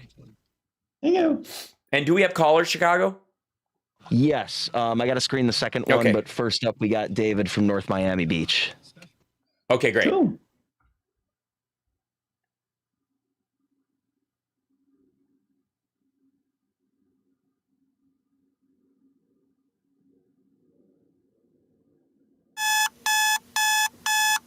It's time! It's time! Guess who's back? Back again. Hal Sparks. Back. Tell a friend. You want to get sued? So yeah, Hal Sparks is back, y'all. I love him! I'm Art. I'm Bobby. The host of Where Are They Now? Now let's get back to the Hal Sparks radio program, Mega Worldwide. Hey, listen. Welcome back to the show. So we were talking about before the break. We got a couple calls. We'll take those starting in a second. Yeah. I have to say, the Republicans think they are going to run on the 2020 election. This is what they're going to run on in the midterms. 2020 election was fake and a fraud and a travesty, and it was stolen. So please, and they're rigged. So please go vote. I don't know how that's going to work, but good luck. But they're also going to run on Afghanistan and masks and vaccine mandates, all of which are not going to be news by July. I mean, Afghanistan, we're out. I don't know if anybody's noticed, but after 20 years, we're not in Afghanistan anymore. No thanks to Donald Trump's magic plan. Right. But there are a lot of, on all of these things, the infrastructure bill, for example, that could have gotten passed during Trump. It passed with a bipartisan majority. There were enough, and as a matter of fact, the numbers might have even been greater if Trump in the voting, because more Republicans would have signed on to get it passed because Trump was presenting it, or it was happening under him, so they could pat themselves on the back for accomplishing it. And all the Democrats would have voted for it because they know we need it, and they actually give a crap about governance. But he couldn't put it forward because it would have passed by bipartisan measures, and he couldn't have claimed that it was something that was all him. And again, it goes back to that whole thing, like anybody can win. Anybody can win in court if they're innocent. Anybody can win in court if, it's the cheaters that are really the special people. So the same thing goes about this legislation that's working its way through Congress, which, by the way, will pass also under a bipartisan coalition. It's being written in a bipartisan way, and everybody's on board, and the White House pushed for it, which is we need more economic scrutiny of American businesses that are doing business in China and where that money is going, whether or not that undermines the validity of them in the Dow, for example, on the stock market. If they become less financially real, financially genuine as entities because of all the puffery and nonsense in the Chinese financial system, which is, it is all smoke. Just trust us. There's a reason why Trump and Xi Jinping get along so well, because all they do is hide numbers and present things as face. They have a lot in common. Yeah. So, taking together the actions, this is from the Political article about this thing. This is kind of amazing. Taken together, the actions would represent an unprecedented expansion of government oversight, sure to chill some American investment in the Chinese economy and escalate commercial tensions with Beijing. But supporters say, which is, by the way, just about everyone, say that they are necessary to stop American banks from funding China's technological development and prevent U.S. And by the way, when they say China's technological development, in all honesty, simply the Chinese military's theft of intellectual property. We're just paying for it at this point. And prevent U.S. supply chains from being reliant on Beijing for goods used in critical industries like medicine, energy, and defense. And also, by the way, to keep them from getting an outsized amount of funds and choke other countries out of existence. Hence the need for TPP originally, and why everybody, simply because trade deal bad, everybody wanted to avoid TPP. Everybody had this, because of NAFTA, trade deals are bad, and therefore TPP was basically dead on arrival. And by the way, the conversations about NAFTA were pumped up during the time that the TPP was being discussed by Chinese propaganda, because they don't want it. So they just like Russia around the support of the Trump campaign were pushing back against these things with phony Facebook groups and anti-NAFTA trade pages and nonstop botting on social media. So we're in an economic war, whether we want to use that language or not, said Senator Bob Casey, Democrat of Pennsylvania, who is leading a bill with Senator John Cornyn of Texas that would expand oversight of U.S. supply chains in China. I think it requires that we examine some issues that maybe 10 or 15 years ago we didn't have to worry about. That bill, currently under consideration as part of Congress's anti-China economic legislation, has already been delayed multiple times by corporate objections to the expansion of government oversight, you'd think. But some House Democrats are now behind the plan, potentially giving it new momentum. Those legislative efforts and the White House discussions about executive orders have many policymakers and corporate leaders convinced that expanded oversight is inevitable sooner or later. And that's because there are no businesses in China that aren't 50% the government. That's it. Yeah. Let's grab a caller, though. I don't want to get too far into this, and we'll grab a caller. Who do we have, Chicago? We got David from North Miami Beach. Excellent. Hey, David, welcome to the show. Greetings, time changer. Hello. Yes, welcome back to reality. Yes. Thanks. In air quotes. I don't think we have to Yeah, I'm not saying we have to go full Logan's Run, but maybe more like Sliders, the Young and the Ruthless. Trump is proof we have a dementia problem of people who might have been, at their prime in the 80s, but they're still trying to run the game like the 80s, and they weren't good at it the first time. If we could quickly and safely screen everyone for dementia and say, fine, here's the same salary you used to have, but we're taking away the steering wheel. How much time and money and grief could we have saved? I was okay with Clinton being the first former president and maybe Hillary as the last, but part of the problem is generational. Meanwhile, us Gen Xers, we're getting literally squeezed out between boomers who won't leave and millennials hot on our tail. Right. Well, here's what I will say. The only problem I have with your premise, and you kind of alluded to it in the middle, is that the illusion that Trump specifically ever knew what he was doing. Because we're not talking about Fred Trump, the creator of the organization. We're talking about the second generation rich kid zone of things.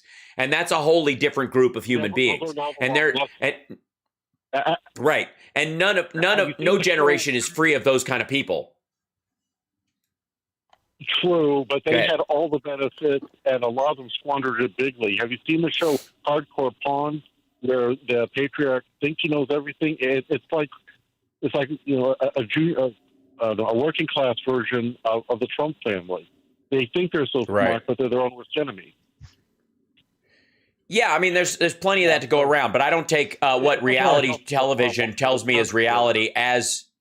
Yeah, I don't take what reality television shows me as exemplary of human beings in general. I also think generationally, you're going to see a snapback of, Gen Xers are going to enter the political sphere a little later and you're going to see a lot of millennial and Gen Z are going to kind of rush in and rush out. Even AOC was talking recently about how she hates her job and she feels like she could do more good outside of government.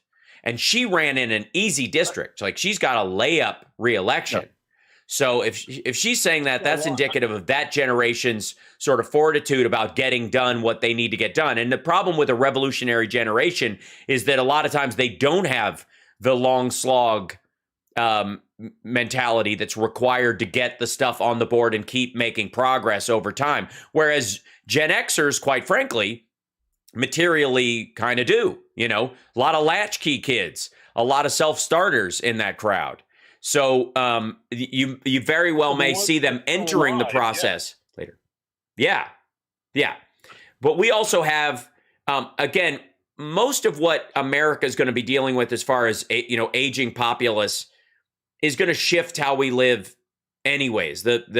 I've talked about longevity on my private live stream, and I've talked about it in my stand-up sometimes, but we are entering a whole new world of what it means to grow old and be still functional in society. And the boomers may be the last generation that battles dementia in any major way, before on their way out. We have a double crisis of failure to set up for retirement and failure to set up for long-term care. Thanks. Right. Yeah.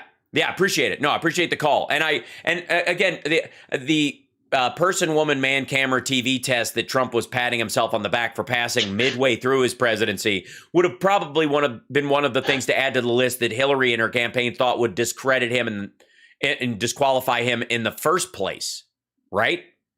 So if he'd have said that around the time of that exact interview, the whole person, woman, man, camera, TV thing that he did, with the interviewer back and forth, if that interview had come out the same time as the Access Hollywood tape, there's a very strong chance that would have shaved the numbers off that he would have gotten to get elected and Hillary would have been president. She would be in her second term right now. She would, more than likely. So the idea that Biden, because he's old, automatically has dementia because he's being more careful in his speech as a stutterer, but also as president than he's ever been before, because he was always the ready, fire, aim dude when it came to talking. He even, famously, swearing into Obama's ear, famously getting ahead of Obama and the rest of the administration on gay marriage, for example, saying the truth, basically a malapropism of truth every so often, saying what everybody else is thinking. That recognizing his Irish temper and his need to pace himself, and you can see him doing it. You can literally, they use a video of him putting his chin on his notebook when Peter Doocy is asking him another stupid question. And, back early on, they use that as him getting tired or praying or not knowing where he is or whatever, when in reality, he is responding like a lot of us who are like, all right, how do I diplomatically, now that I am president, handle this a little more like a statesman than if I was a congressperson, where I would just call this guy a moron to his face like John McCain did. You would do if you became president. Yeah. If you cared. Trump never did, and that's why they're confused. We got to take a break. When we come back, more calls, 773-763-9278. We'll be back. Magoo.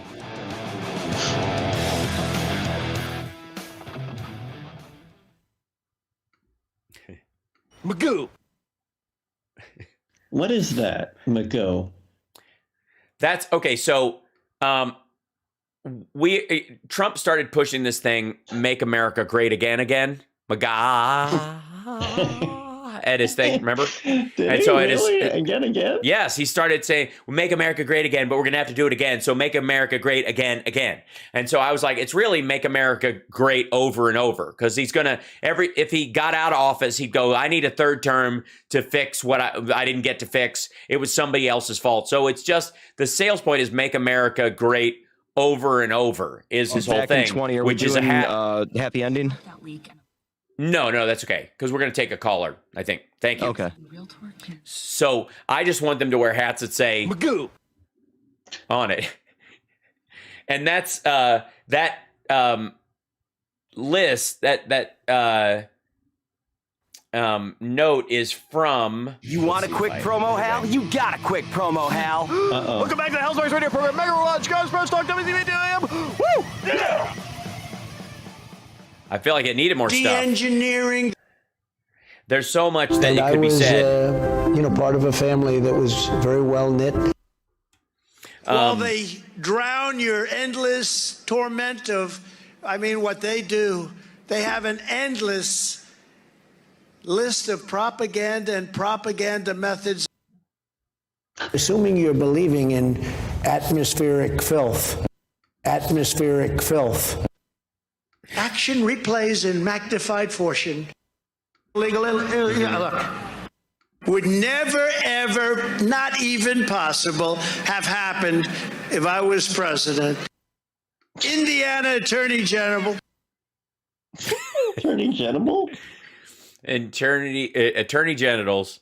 I don't know. He was trying to say Attorney General. I hope so. Yeah, some of the stuff, some of them I can't even play on the air.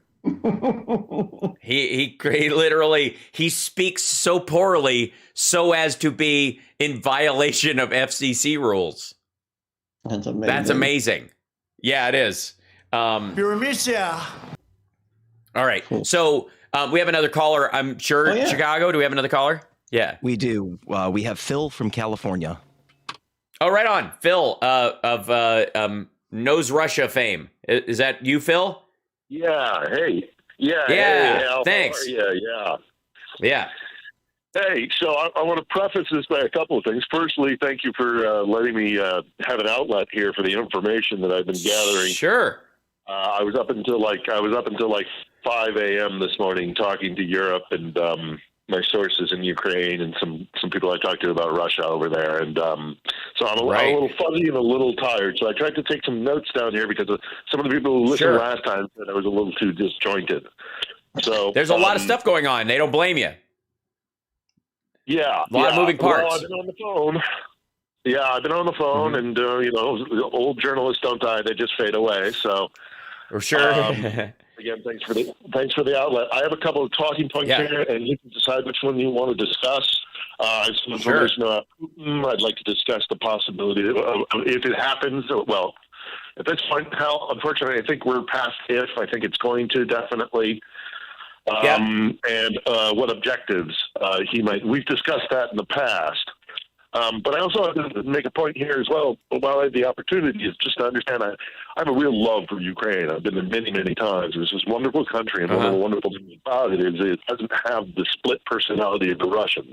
There's a reason why the Russian eagle looks both east and west. They have an identity crisis. They don't know if they're Europeans or Asian or something else. So the Ukrainians take all the best of Russian culture, but they leave that identity crisis behind because they know they're European. Yeah, they're the Taiwan of Russia.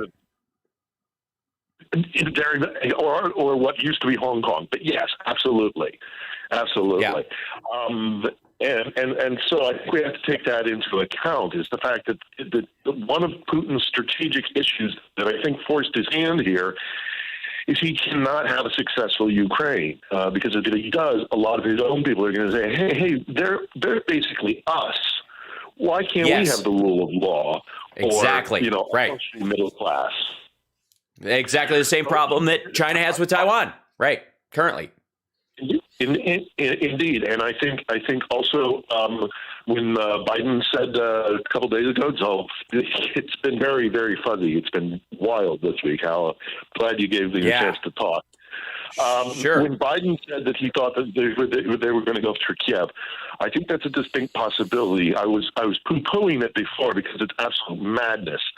But he's got two main strategic objectives: ruin Ukraine's future, at least in the immediate term, in becoming a functioning state, and two, get that land corridor down to Crimea, which we have discussed, because the Black Sea Fleet is an existential threat. If they lose it, you have real quick on that note too, is that Russia's plan had been to use sock puppets to undermine it for the last couple of decade and a half, essentially. And Manafort played a very strong part in that as well. The idea was that you make it so bad that people think it'll be better to just be under the Russian envelope. And so just corrupt all the industries, corrupt all the government systems, and go, maybe we need somebody bigger than that to come in and fix it for us. And that was always the Russian plan, primarily. And the idea that when Trump got in is that he would help facilitate that. And he absolutely did. The problem is that the impact of the Euromaidan was so strong, and that the people of Ukraine do actually have a functional identity. And because Putin had claimed the Donbass and the Crimean area, all the people that were sympathetic to the idea of rejoining Russia all moved basically to that area. So you sequestered those folks out of the normal conversation. So your average Ukrainian isn't sitting at a bar with somebody who believes they should be a part of Russia again the way they were before. And one of the reasons why they hate Hunter Biden, why they hate Joe Biden, is because Burmesia, sorry, I have to, how do they pronounce that again? Burisma. The Burmesia executives. Yes. So this Burmesia. Yeah, something like that. Anyways, the reason they don't want Burisma to succeed is because if it was functional, then they have oil and gas. They can function as a country. They have an economic tax base along with their cultural base to be successful, and then they become the envy of Russia, which is kind of your point. And that is exactly they are with oil and gas. Ukraine is the way Taiwan is with chips, with computer chips. And this is the tug and pull between both of these things, and both of them are too successful for the bigger country to stand right next to it, because everybody in Russia. I mean, you can continue on. I just wanted to inject that part of it in my own take. Yeah, no. Well, and plus, Manafort helped get Poroshenko in, which actually started this whole thing.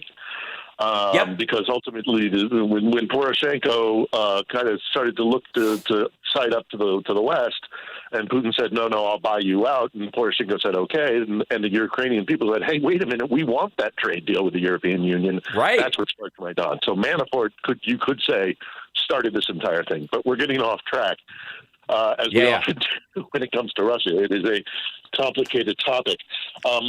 So it's Christmas lights. We only do this once a year, right? Yeah, So my point is, he wants to both decapitate a functioning Ukraine, which is why I'm afraid he may actually try to push for Kiev. He clearly can't hold it.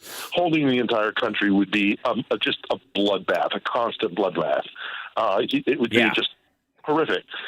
But he does want to hold that corridor.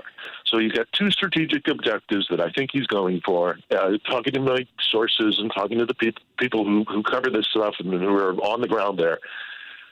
He wants to destroy a functioning Ukraine, and he wants to get his land corridor so that he can support Crimea. Those are his objectives. Now, he may have to overreach so that he can then pull back and look reasonable, but it still won't happen. The damage he's going to do to his own country is going to be massive. And this brings me, I think you're probably running out of time now, and I don't want to capitalize everything, but this brings me to the last point that I have written down here. Well, I've got another point, but this is definitely a point I want to get to, so let me say it. I spoke to a Russian contact of mine who has a source within, because I'm using my name and my identity is out there. I don't want to say exactly what this contact is, but I just want to reassure you and your listeners, this isn't a joke, and this comes from an organization within the Kremlin. Let's say that. Okay. They're all really scared about Putin's mental capacity. Yeah. They're really scared about it. He's been in a bunker. Clearly. He has been in a bunker. He is terrified of COVID. He's been in a bunker for 2 years. His close circle, what's called the Silovaki, the strong men, have been increasingly isolated from him, so that nobody knows who he's really talking to. And so I think the fear that's been put out there of Putin actually having lost his mind and is no longer functioning rationally, as frightening as this is, might be true, and that comes from within the Kremlin. Yes, and that is one of the issues where I think the Biden administration is factoring that in. That's why I think Biden comfortably said he's made the decision to go in, because the decision is not based on logic. He can always back out. They're giving him that exit, but the idea is that.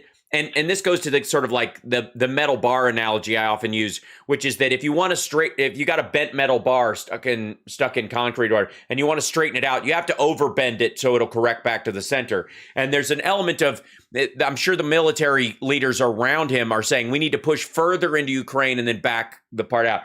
The idea of going for Kyiv, though, is an order of magnitude greater.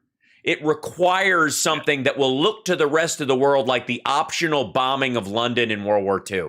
It will look awful. It's a civilian base. It's not hitting a military structure. You're striking the capital of a cultural center of your again. These are their cousins. These are people who are bloody history, which is a terribly bloody history. Yes. Right. And if anybody wants to know, like, blood. Yes, and this, the history of Stalin and the Holodomor and the Ukrainian it's brutal, and it's been going on for a long time.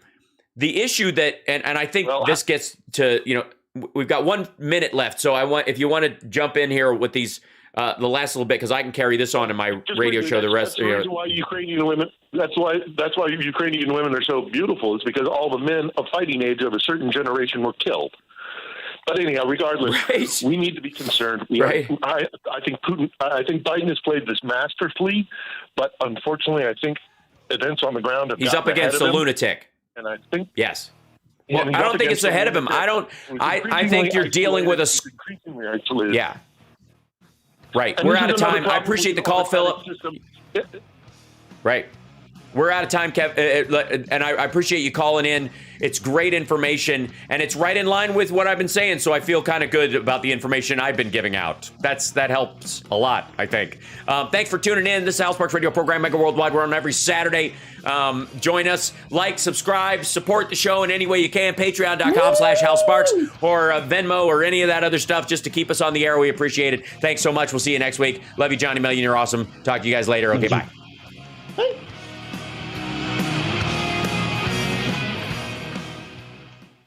Oh my gosh! Oh, and then hold on, I have to show you something. Okay, please. Good show, guys. See you next week. Thank you. Thanks, Paul. Yeah, thanks, Chicago. Chud came in the middle of that conversation, a taboo, and just came in and was like, "Meow," like, you're making too much noise, because my door was open. Oh my goodness, what a fluff monster. She is. She's lovely. She's a short-nosed, like, she's chubby cat. Although she's not particularly fat. She's just she's a whole lot of woman. Chud is a whole lot of woman. I like how she's holding on to your arm. Oh, yeah. She's like, I love you. She's basically a gopher. She's not really a cat. No offense. She's purring like crazy, which is great. And I will be covered with fur when I put her down. Oh, Yeah. She's thick. Right. Oh, Mama Chud. She went in like, oh, get down. Oh, here you go. Hold on. There you go. Claws. Thank you. Ow. And then my entire shoulder is just covered. I can actually see the fur. You see it, right? Look at that. Oh, that's the best. Because you started with her chin scratch and it all just goes. All the white hair on her chin and her underside, that's what comes loose first. So, yeah. 3 chuds equals 5 chips. Yeah, that's what. How's Chip anyways, doing? He's beautiful. He's sweet. And he came in this morning while I was setting up the show and jumped up on my leg and wanted to go to sleep. Like and I'd been gone for a few days. He's just entered into that phase. Like he's starting to figure that out, that he likes it. And unfortunately, the way my desk is set up, it's jammed up against, because I have to use a little, like one of those keyboard drawers to get my, because I got so many things I'm controlling at once. And so I can't put my knees together so he can sit comfortably as he gets bigger. Oh, no. You know what I mean? Yeah. So I'm going to have to raise my whole desk up like 4 inches. And then so the cat can fit under there. I love it. Yeah, I think it's worth it. Yeah. But yeah, he missed me. And yesterday when I flew to LA and came back, he was waiting for me at the door. He was like, I thought you were going to be gone for a long time again. Because cats, unlike dogs, do have a sense of time. Yeah. Dogs do, like, hey, you just, if you just left, they're like, you've been gone forever, everything. But cats are like, that was 5 days. What have you been doing? Are you seeing another cat? Like, cats know how to hold a grudge. They know. Yes, they do. So anyways, I'm going to let you go. I'm going to take off and rest my voice too, because it's been like the last week, there's been a lot of talking. That's a lot. Singing and stuff like that. Singing and talking. Yeah. So I'll chat with the chat for a little bit, and then but I'll let you go. You're awesome. And I look forward to seeing you soon. Sparks. I'm going to make my way to Chicago. We got to do some sort of, we got to do an in-town, now that masks and all that kind of stuff are coming to an end, we have to plan something for the spring, like a fan event like we did before all this stuff. Yeah, I miss it. So much love.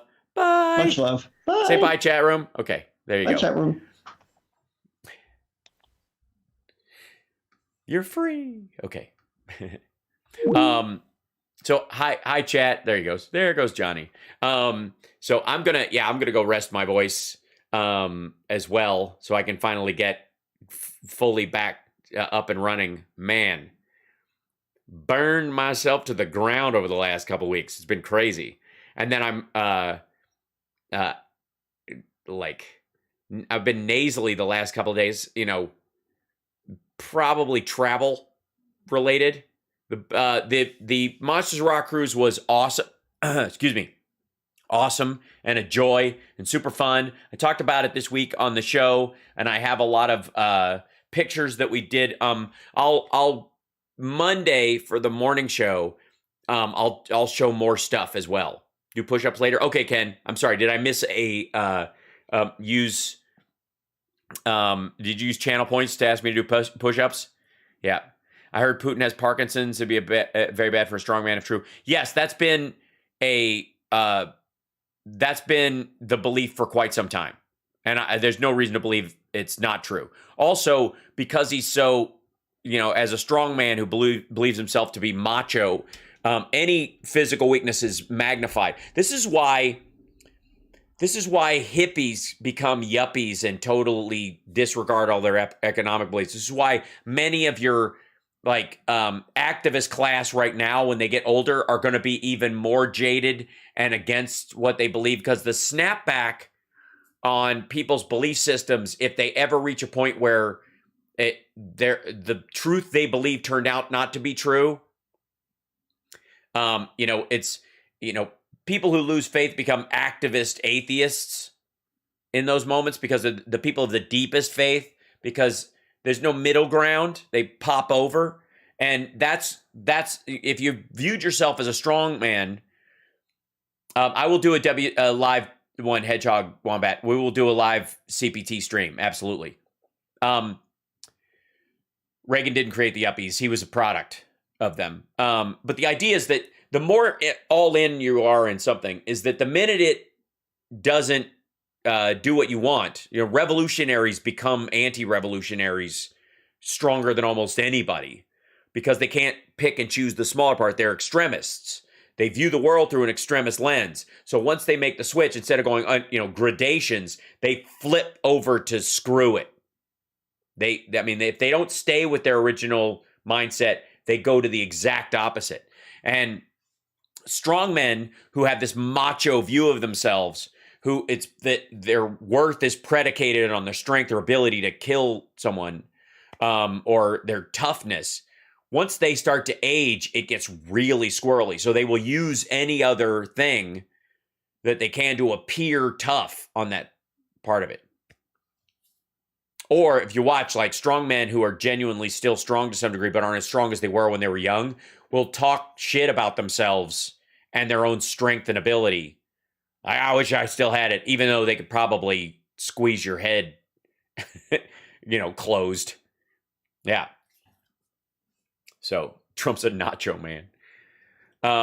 Anyways, I'm gonna go rest my throat, and I will see you guys Monday. Take care of yourself and take care of somebody else. Thank you guys for the support. Thanks for Kimberly. Oh my gosh, for the super chat. Buy some cat food and a tire. Oh, thank you. Yes, I had to get all new tires and shocks and brakes on Friday. That was fun. You could have bought a whole new car for what it costs. I'm not kidding. Thanks, Philip, by the way, and thanks for coming on. I appreciate it. And Thomas, thank you so much. And Aaron, oh my gosh, thanks for the super chat. You guys, the Saturday super chats are becoming the thing that are keeping us afloat in a lot of ways. I appreciate that. Ross Mom, thank you so much. Benny Loco, that's because Trump and most rich kids never knew he actually had to work or even learned how to work for anything. That's true. Thank you, Kirk. Appreciate that. Robert, thank you so much. And Philip, you always feel like you can call in. That's not a hard problem. We don't just take him at the. Is CSL okay? Yes. He just has a dental. I think he had oral surgery, so he's just taking it easy. So we'll keep track of him. Bless his heart. He's doing all right. He knows I'll be at his house with smoothies and soup if he needs it. So, all right, I'll let you guys go. I will talk to you guys on Monday. Take care. Have a great weekend. Much love. Thank you guys for the support. Whatever you can do is always welcome. And if you can't do anything, I understand. I'm just glad you're here. That includes you, trolls. Don't forget to give a thumbs up and comment below, algorithm stuff. And thumbs down if you hate it. That's a great idea. Also, don't forget to thumbs down if you feel weak emotionally. If you feel broken and led astray by Donald Trump, and you used to believe in him, but you can't believe you were ever that dumb, make sure you give a thumbs down so we know that's how you feel. And the rest of you, I will see you later.